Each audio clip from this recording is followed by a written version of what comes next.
Hi, everyone. Thank you all for joining tonight's program. We are today 1 week away from school actually starting, and some of you, including myself, might even have a child will actually be going into a school building next Monday. If you're in cohort A, right? And cohort A in the hybrid model. See if I got my terms right. I know I got some school committee members here to keep me honest, right? So again, I am David Crowley. For those of you who don't know me or haven't joined one of these programs yet, I am the president of Social Capital Inc. We are a local nonprofit organization that is working on a number of community programs to get people more engaged and connected to what's happening in the community and getting involved in making Woburn the best place it can be. The Woburn Parent Network is a relatively new initiative that we started this spring. We were planning for it actually before COVID hit. And then when we did get into the quarantine mode, we thought there'd be a lot of benefit to having some programming for parents so that we can be the best, do the best job we can as parents of our children in this challenging time. We're partnering very closely with the Woburn Public Schools on this project, as well as the Boys and Girls Club of Woburn. And so we appreciate their partnership. And I know school committee member Michael Morenens offered a hello and greeting there in the chat. And we appreciate the support of the schools and all the work the schools are doing to get ready for this unprecedented back to school time. So I love the topic and title that our presenter came up with tonight. You know, we think about back to school, we're often thinking about the tangible supplies we need, the backpack and the notebooks, and now the masks and the hand sanitizer, some new supplies. But also in that backpack, we need some emotional supplies. So Kristen Herlihy is an expert in a lot of wellness topics. She's a licensed social worker. She will tell you a little bit more about her background, hopefully. I'm stepping in. Somebody else was going to had her lengthier bio, so I am not going to go too deep, but also to say that Kristen is also a Woburn parent. So I think it's great. We've had some of our programs have been presented from experts from outside, but Kristen's a great example that we have a lot of expertise right within our community that we can tap for important topics about parenting and wellness. And so, Kristen, I don't want to take any more of your time. I'd like to pass it to you, and maybe if you wouldn't mind, maybe starting with maybe a little bit of more of background that maybe someone else is going to cover that you initially. So, are you all set to share your screen? Yes, I am. So right. Okay, thanks. Thank you very much. I'd like to thank David Crowley and Social Capital Inc., the Woburn Parent Network, the Boys and Girls Club, and very much to the Woburn Public Schools for making these presentations possible. As David shared, this is a very unprecedented time, and I'm very happy to be here with everyone tonight to share a little bit of insight and knowledge to help that school year go as smoothly as possible, not only for your student, but also for you. Because these times have been especially trying not only for our children and our students, whether you're an educator or a parent joining us here tonight, as the adults wanting to lead and lead by example for our children, this has been stressful for us as well. So just to share a little bit about who I am, my name is Kristen Herlihy. I am a Woburn resident and the proud parent of a first grader and a fourth grader at the Harold Wyman School. Go Wildcats, yay. So we are, like David, in cohort A. And we'll be starting virtually on Wednesday, live on Monday. Can't start soon enough. Super excited about that. But how I got into the world of wellness, I like to focus my wellness business in 3 different areas: fitness, nutrition, and mindset. I am a certified personal trainer and an instructor at the North Suburban YMCA here in Woburn. I'm also a certified health coach. So I focus on how nutrition can help soothe and nurture your body as well as the bodies of your growing children. And I'm also a licensed clinical therapist. And I have seen a lot of, I've been working a lot with parents and with families who are really trying to adjust in the best way that they possibly can for the most successful school year that we can have. So no matter if your school year has already begun, is about to begin, or you've switched gears and now you're a homeschooling parent, or wherever you're at, I want to thank you for joining us here tonight, and let's go ahead and get started. I will start with sharing a screen, and we'll go ahead with that. So our presentation today is really just going to focus on the emotional school supplies for the unexpected school year. Now, we all know that this school year, whether you're a parent, an educator, or maybe even both, is just going to be completely different. Everything changed pretty quickly last spring, whether we saw it coming or we just simply got an email and things changed. As parents and educators, we want to be able to be in our students' corner and get them ready for the best school year possible. And again, I have gotten that email about what the school supplies are that are needed and are necessary. So, you know, I will be making that trip over to the paper store and to get all of those supplies. But these are a little bit different. These are what are going to be put into your child's emotional backpack, and we can get started with that. So in order to get organized and into the right space and place, we're really going to think about how do we make mindful changes. This entire pandemic has been a little bit different for all of us because this change was made for us. Whether we saw it coming or not, a lot of decisions have been made on a public health perspective, and they've been made on behalf of keeping people as healthy as they possibly can. And some of these changes and decisions were made for us and on behalf of our children and our families. That being said, where can we find some input, some control back into our lives? And things may have felt a little bit out of control, but through our talk tonight, I'm really going to pinpoint the different areas of how we can make what are known as mindful changes and be really aware and present in our daily lives. And it also will help us to look at why do we always end up making the same mistakes over and over? You know, these have been very trying times, they've been very stressful, and there have been a lot of things thrown at us, and things change pretty quickly. So, you know, we might go back to some coping skills that have worked in the past, but we might also return to coping skills that may not have worked. But being able to interchange those and move forward is what we're going to be working on tonight. How come we know that we want to see something different, but we have no idea how to get there? This is something that I talk with my clinical clients a lot about.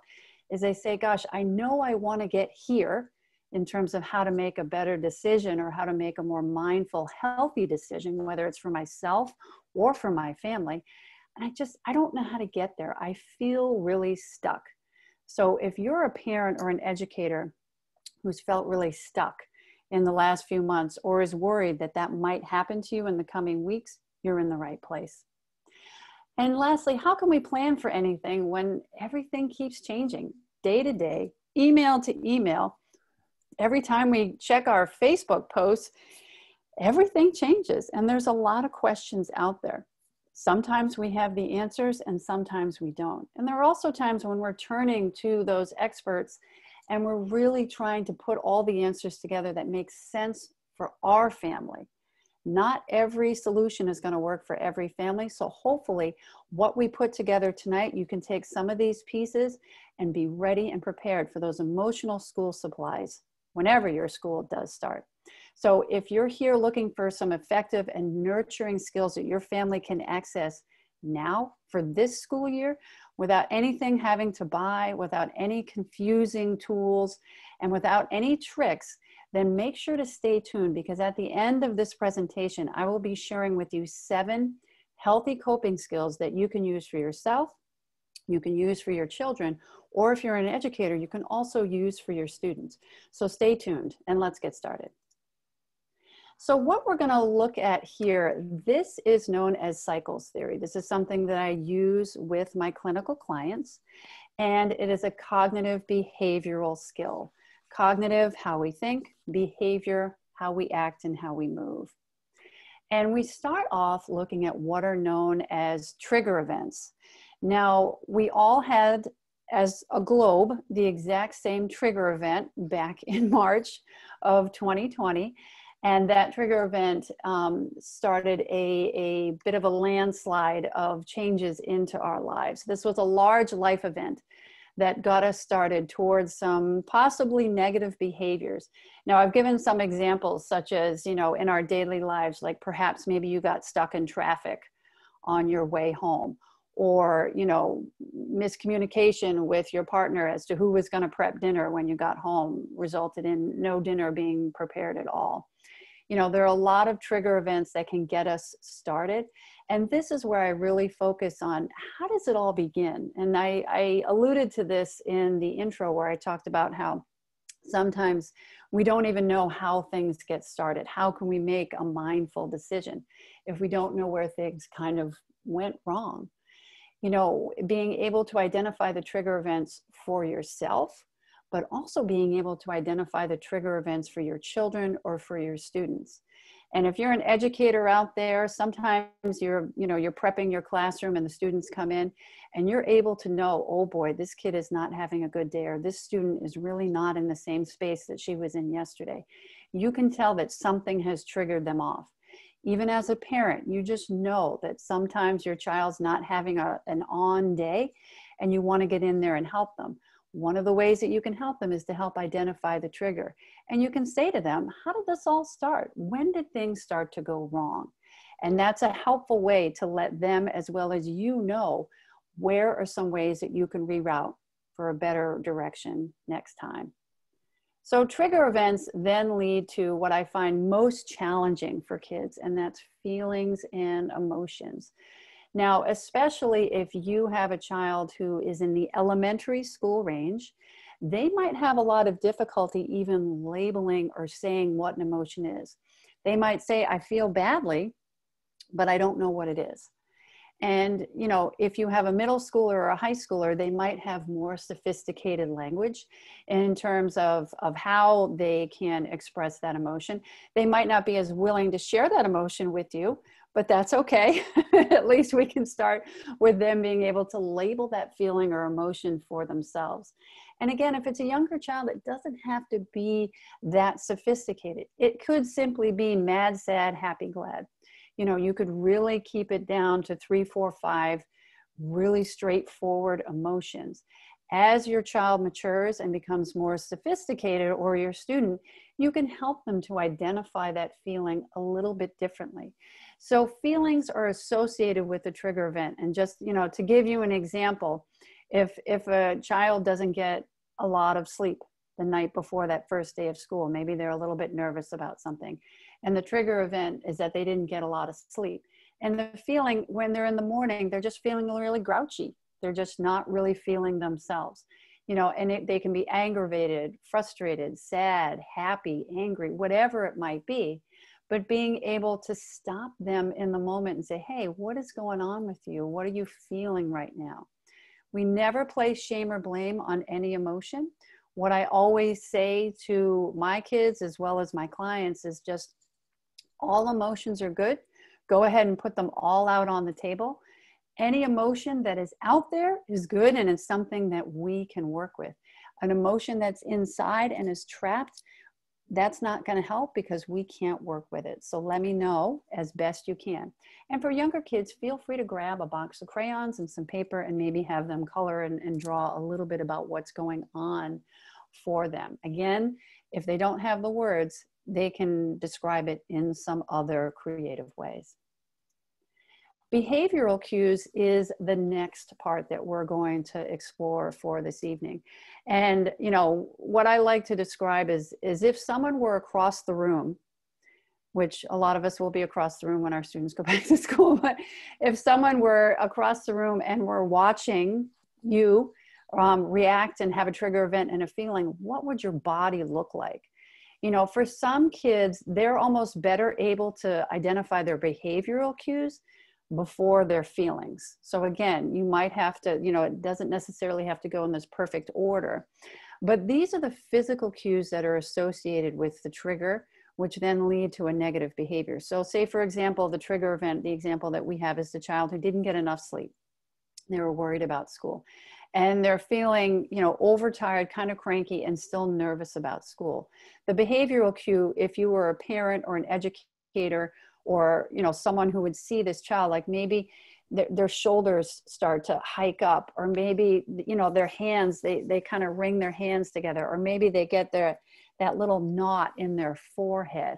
Whatever that behavioral cue is, go ahead and identify it. Sometimes I'll even say, hey, your shoulders are kind of hunched up and your voice is kind of, grouchy. What's going on? Are you feeling weird? Did something happen? Is there something that we can try to fix and try to change? We always want to communicate, whether it's to our student or to our child, that the tools are there. We have the ability to change it. And as a parent, an adult, an educator, whomever you are in this child's life, you are there to help. So we want to make sure to give them the tools and let them know that there are things that we can do, that there's a beginning, middle, and end to all emotions. And we will get to the end of that, but how can I help you so that we can get through this together? So behavioral cues, I always say to kids, sometimes, how is it feeling in your body? And kids are really descriptive, so really let them go with this. It feels like a volcano in my belly. It feels like I have claws on my shoulders. I feel like someone's pounding on my head. They are so descriptive when it comes to the behavioral cues. So again, you might have to backtrack and go towards those feelings and say, gosh, have you felt this before when you got that volcano in your belly? And, they might be able to identify, yeah, the last time I didn't get a lot of sleep because I stayed up late, playing video games or something, this happened. And they might be able to make the connection themselves, or maybe you can help them through that. And again, if you are an educator joining us tonight, you can always feel free to contact a parent and just say, hey, your student here is seeming a little bit off. Is there anything that I need to know?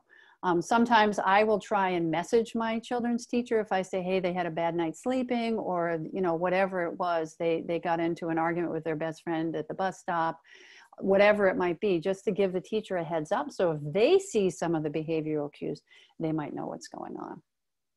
And then it leads to what is negative behavior. So again, this is where we make a choice that we want to change something that isn't working well for us, and it usually results in some sort of negative consequence. Given the example of our student who was worried about school and possibly overslept, didn't get enough sleep, and was feeling a bit grouchy and still nervous. Their behavioral cue was that, their shoulders were hunched up and they were just being very grouchy. The negative behavior might be that they might be grouchy when they get into school and then have to have a consequence for not being respectful to their teacher. So this is an example, just a quick example of walking through from trigger events, anything that gets you started towards a negative behavior. Feelings, this is, being able to label, put a word towards a feeling or an emotion that's associated with the trigger. The behavioral cues are what I describe as what's feeling in your body, what is going on in your body, so that they can better identify, when I feel this way, it's because this emotion is here. And then what is the negative behavior that we're trying to reroute? So this is a way to walk through it, but what can we then do to help our students and help our kids, give them the skills that they need so that they can turn their day around and be successful? So there are 7 skills. So if you were waiting from the beginning, you are here now. Congratulations. These are the 7 skills that I'm going to share with you, and we'll describe each and every one. So calling it for what it is, acknowledging that this is a difficult time for everyone. And again, being age appropriate for whatever age child you are speaking to. I speak differently to my 1st grader than I do to my 4th grader.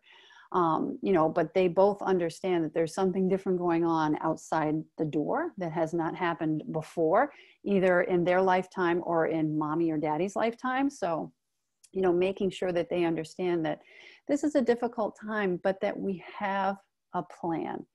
So calling it for what it is, acknowledging the difficulty, but making sure that you have a plan. You know, maybe you use repeated words to identify what's going on, like, it's a silly, silly world outside, or, you know, things, you know, will change tomorrow, you know, whatever the phrase is that you're going to choose to use.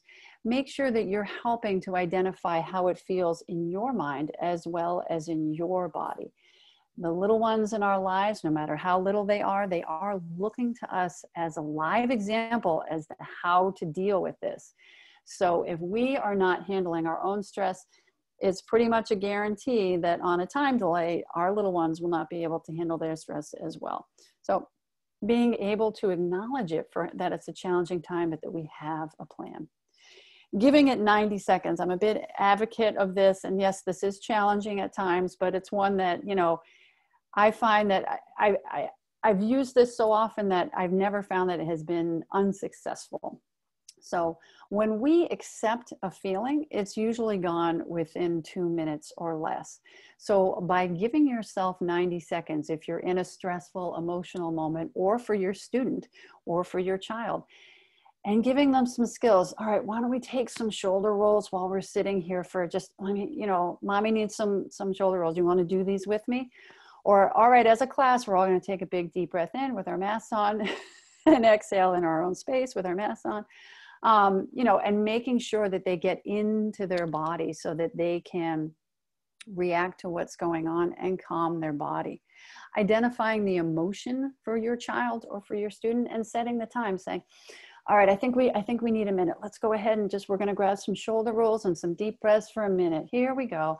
And maybe you count to 60, maybe you put on a timer on your phone, but being able to identify that emotion, setting the time and letting the child know there's a beginning, middle, and end to this emotion, and you are going to help them get there.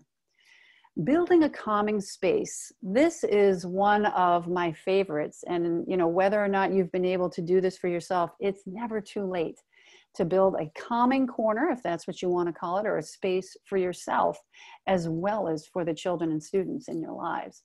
Now, again, you know, we want to keep all sensations in mind, you know, keep this a very sensual, tactile, olfactory area where you can make sure that they are able to get into that quiet, calming space. In my house, I really enjoy, I have an essential oils diffuser. I love it. It's lavender. It's very calming. My husband hates it, but I love it. It's really wonderful. So it doesn't calm him, but I can use it when he's not home. If you have any sort of exercise equipment, if you have any kind of bouncy balls or a foam roller, just having your child sit on that, or maybe just squeeze onto a ball. For the first time, we actually put a swing in our yard. And it's been very calming for both of our kids to just kind of go out there and they just sort of swing and get that rocking motion. That's their calming space. And remember, be creative. Think indoors as well as outdoors. We still have nice weather for a little while. And for some reason, kids seem to, the cold doesn't seem to bother them. So if their calming space is going outside and making snow angels or jumping in a pile of leaves, make sure that that's available for them. If you are building this space, make sure that you allow your child to be a part of that process. If there's a special stuffed animal or a book they like to read, or a blanket that's very calming for them, have that ready and ready to go. And make sure that you have multiple choices within that calming corner. If, for example, their favorite blankie's in the wash, eek, you have 3 or 4 other things that they can choose. So having that calming space, and keep in mind that that calming space might be a piece that they take with them to school. You know, if they need to have something that is calming for them, then they can go ahead and take that to school.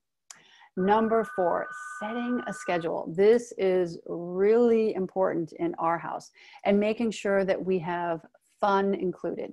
Our phrase is tasks, then treats. So I make sure that I communicate to my children, and you can use this for your students or your children as well, that they need to get their tasks done first, whether that be chores or cleaning or homework or whatever it is that they need to do. Then they can have treats. Having that schedule gives them the security and the foundation to their day. And a lot of that was disrupted, if we remember correctly, back in the springtime, where everything sort of got pulled all at once. And all of those people and all of those activities and all of that presence in their life that was structure and foundation really got rocked a little bit.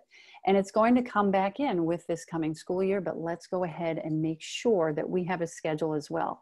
Whether you're on a hybrid, fully remote, or fully in school, or whatever your plan might be, making sure that you have that set schedule and communicate it to your child. Whether you have it written down somewhere, or you just sit down and talk about it in the morning, or, you know, review it on their phone, make sure they have their schedule set out. The schedule is what gives them the foundation, and it's what gives them the security for their day.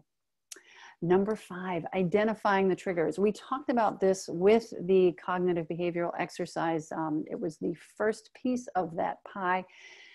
We talk about these openly so that they don't become scary monsters. And if you remember as a small child, there was that monster under your bed, right? And you'd get scared and you'd have a nightmare about the monster under your bed. So you go and get that adult parent, whomever in your life, to come and, you know, they'd look under the bed. It's not under here. Ooh, let's look in the closet. It's not under there. Okay, let's look under the bookshelf. No, it's not under there. Okay, the monster's not here. You're acknowledging and therefore giving the monster, the scary monster under the bed, the power. What we want to do is to identify it and give the plan and the power back to the child, back to the student.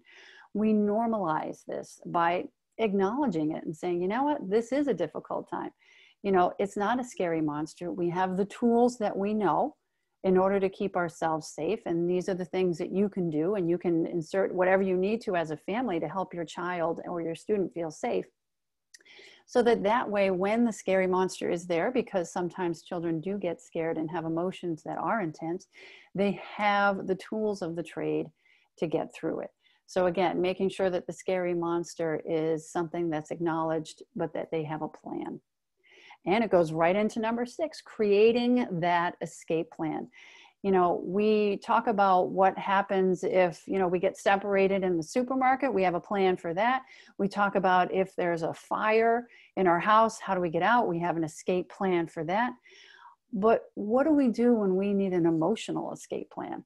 There will be times when, you know, everyone will get a little bit frazzled, whether it's the educator or the student or the family member.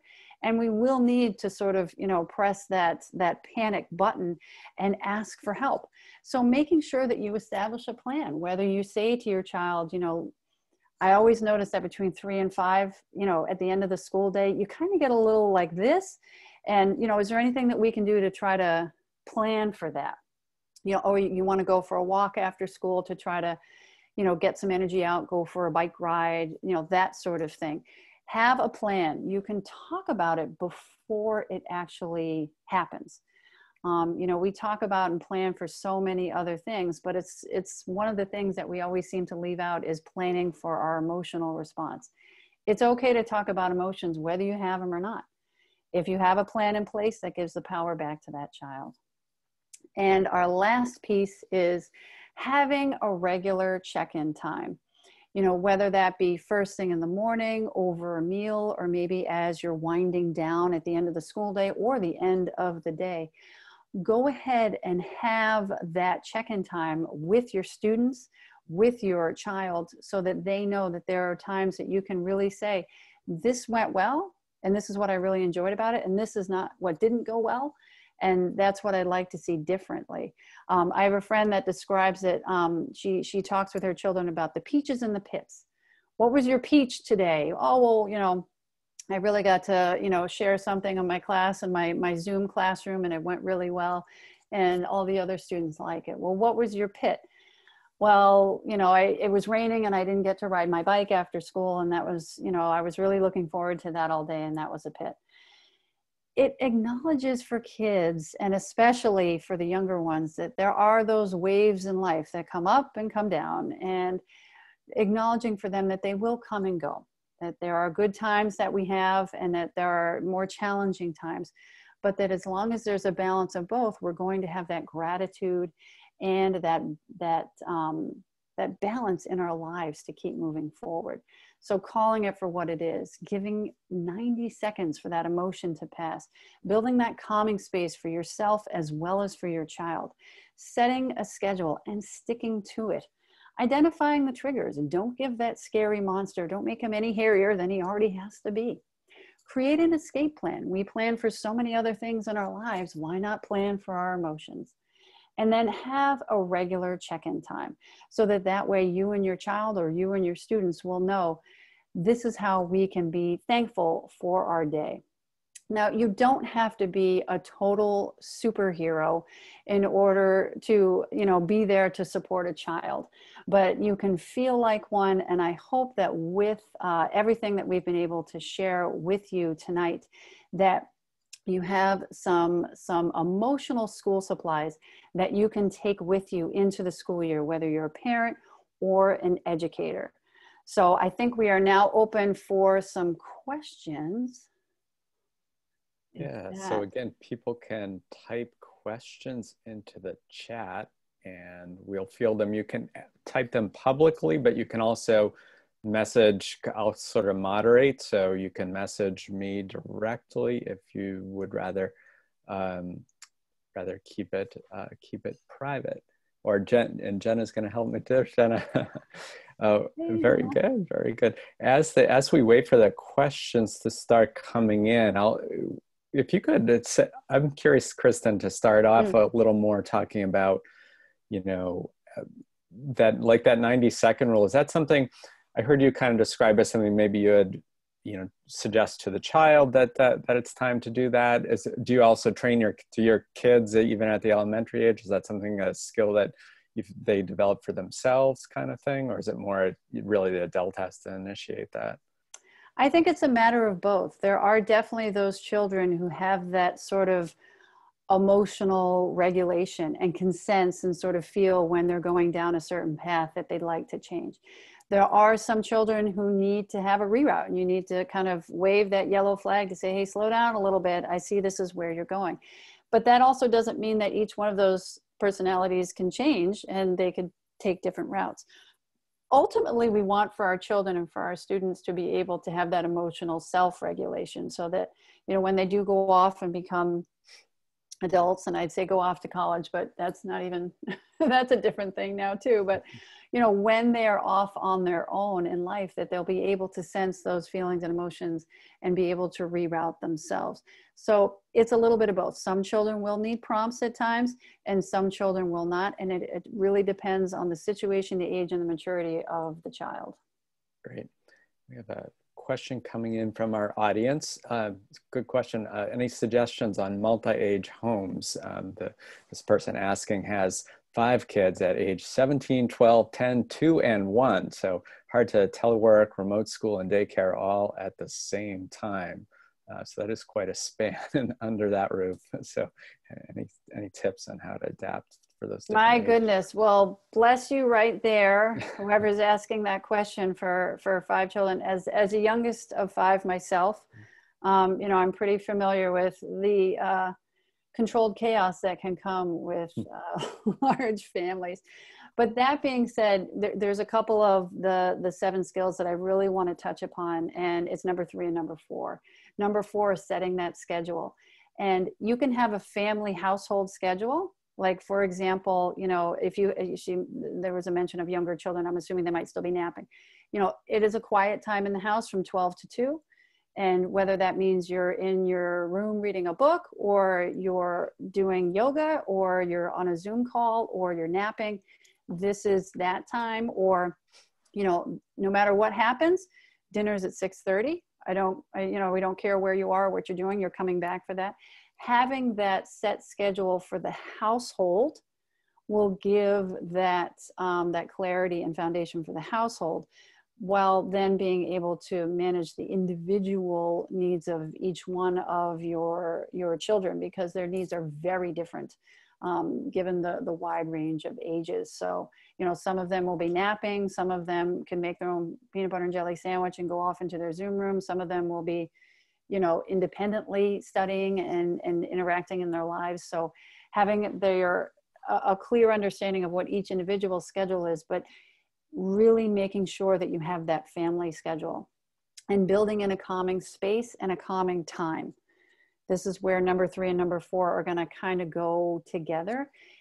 Making sure that you set a calming time, whether you do this in groups, like maybe the little kids are calm together and they're having a nap or something, and maybe the older kids are having calming time by, this is when, you can plug into your, music and be quiet or whatever.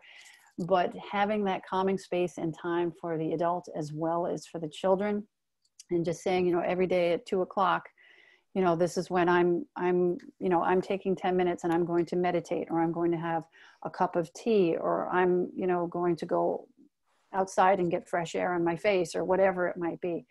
But really stressing the combination of number 3, building a calming space and time, and number 4, setting a schedule for the household as well as for the individuals. But I wish you luck. That is, you should get a medal at the end of this. My goodness. Yeah. Great.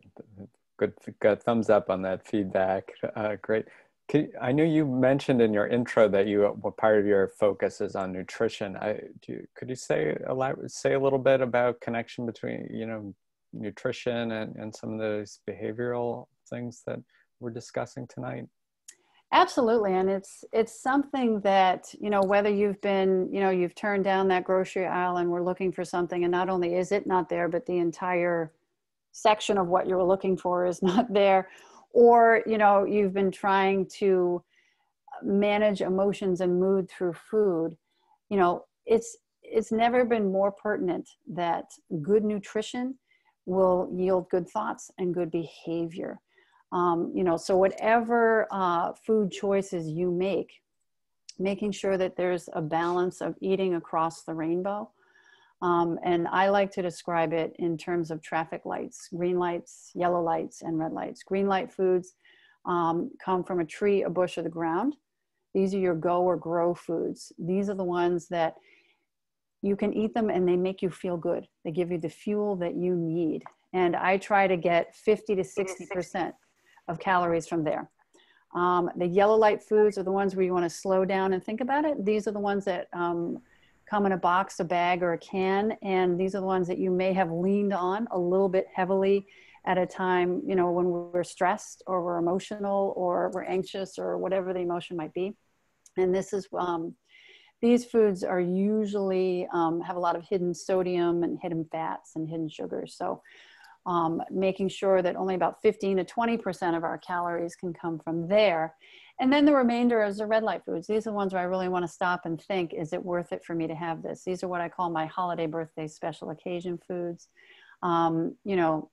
Grandma's mac and cheese, the birthday cake, the special takeout dinner. These are the foods that taste delicious. And, don't get me wrong, I'm not saying eat this, not that. It's just a matter of balance. And again, when our emotions get the best of us, sometimes we make red light choices. So about 50 to 60% of green light foods, about 15 to 20% of yellow light foods, and the remainder in the red light foods. And having to balance that for your kids as well as for yourself. Hydration is always very important, hydration with water. So sending that student to school with a water bottle that they can refill, hopefully during the day, is going to be super important. A child who is underhydrated is not going to think well. And if they're not thinking well, they're not going to learn. So giving them the tools on the inside as well as on the outside, nutritionally speaking, is very important. So that's a good question. Thank you. And people can, oh yeah, great. Go ahead, Jenna. I was just going to say, two folks that have joined that are doing a lot with the Parent Network and just in general around the community. Jenna Francis is going to say hello, and then also then Adriana wants to jump in after you. So. Thank you, Kristen, for being here tonight and for all the really helpful tips and information that you shared with us. I have a question that I don't know if you have kind of a go-to response with your kids or your clients. My 13-year-old in particular keeps asking me things like, when will it be over? And I know you don't know that answer, but when will it be over? When will we be back to normal? When will things, and we don't know when, obviously, but do you have a recommendation for what we can say to our kids other than, I don't have any idea? Well, I will have the answer to that question the next time I check Facebook or my emails or watch the news. Then I will have an answer for that. But what I can say is, and again, you know, kids are really oriented towards time because, you know, from when they come out, they're set on a napping schedule, they're set on a feeding schedule, and then they go into, you know, preschool and school, and, you know, every September school starts again. And, you know, then, you know, we have holiday break, and then, you know, they go on a vacation or they go sledding with their friends or whatever it is. You know, everything is set towards a time, and time just sort of dissipated last March because, you know, the public health directives really took over the concept of time. So what I share to my children, as well as to any of my clients, is to say, look, no single person on the planet has the answer to the question of when, and a lot of people are arguing as to the question of how or why, and, you know, there's all that. But I always say, you know, no matter what, I'm going to be here for you. And no matter what, we're going to figure it out together. And I'll always ask you how you feel. And I'll always want to know how I can help you. And we'll always be here together, whether it be as a family or as a classroom or however you're interacting with that child. No one has the answer for when, but the who question will always be me. So I'll always be there for you. So I try, you know, that can at least give them that foundation of comfort, because I never want to tell a child, well, this is when it's going to happen, because none of us actually really know that. And that part is okay. There are other people who are going to be figuring out the when part. The who part is one thing I do have control over, and I will be there for that child, whether it's, you know, my client or my child's friend or my children. You know, I am the who in their lives. So that I can answer. So that's what I would say, or it's my recommendation. Thank you. Yeah, that's great. That's helpful. Great, thanks. And also on tonight is Adriana Mendes Sheldon, who the school system had the great foresight to create this new position of liaisoning with families in the community. It almost like they had a crystal ball, knowing that there'd be a major crisis that would, I don't know, I can't imagine how we would be going through this, Adriana, without you and your role. So you've been a big help in this program in particular, and talked to Kristen a few times about the needs of families. So if you want to jump on and say hello from your perch in the school system, that would be great. Sure. Thank you everyone for coming. Thank you, Kristen. This is so helpful. For once, I can say that I have a lot of anxiety right now as a worker, as a parent, as a friend, as a mom. There's so many things that we need to do and so many triggers. So this is so helpful. And I'm glad to see that a lot of parents are here and participating, because, you know, I always believe that kids will react to things the way we react to things. So if we are, you know, taking a step back and trying to, you know, take a deep breath and just realize that the world might look like it's going to end, but it's not, we are going to be able to help our kids. So thank you so much again. We might have to have you back to talk about it in a month or so, because I don't think this theme is going to go away anytime soon. But great to see everyone. Thank you so much, SCI, David, for putting this together, Jenna, and all the help. Great, thank you. Kristen, I don't see, you've been very thorough. I haven't seen any additional questions come in. I don't know if you want to wrap us up with any parting thoughts. Well, one thing I always try to stress, you know, whether it be for, you know, for parents or educators, and sometimes I even need to remind myself of this, is that, you know, there isn't a single person that's going to have all the answers. And there has been nothing like this in our lifetimes. You know, even when in speaking with people of a grandparent age, they've never seen anything like this either. You know, so this is all new. We are all figuring this out together. So what I try to remind myself of is that this is just such an exciting opportunity in our lives to reboot, restart, try something new, and to really renew ourselves towards what is essential and what is important. There may have been things in our lives in the past that that seemed so essential, and we couldn't live without. And we're starting to realize that maybe those things weren't as important as our friends, as our coworkers, as our family members, as our educators, as the people who are keeping us safe in every day. So, whatever it is, I really want to emphasize, for people, that it's okay to not have all the answers, because there is no guidebook for this. But to really go and spend some quiet time and really think about in your heart and in your soul, what is important to you. At the end of the day, what do you want the children in your lives, your students, your children, your family members, to feel when they go to sleep, and so that they can have a positive day tomorrow.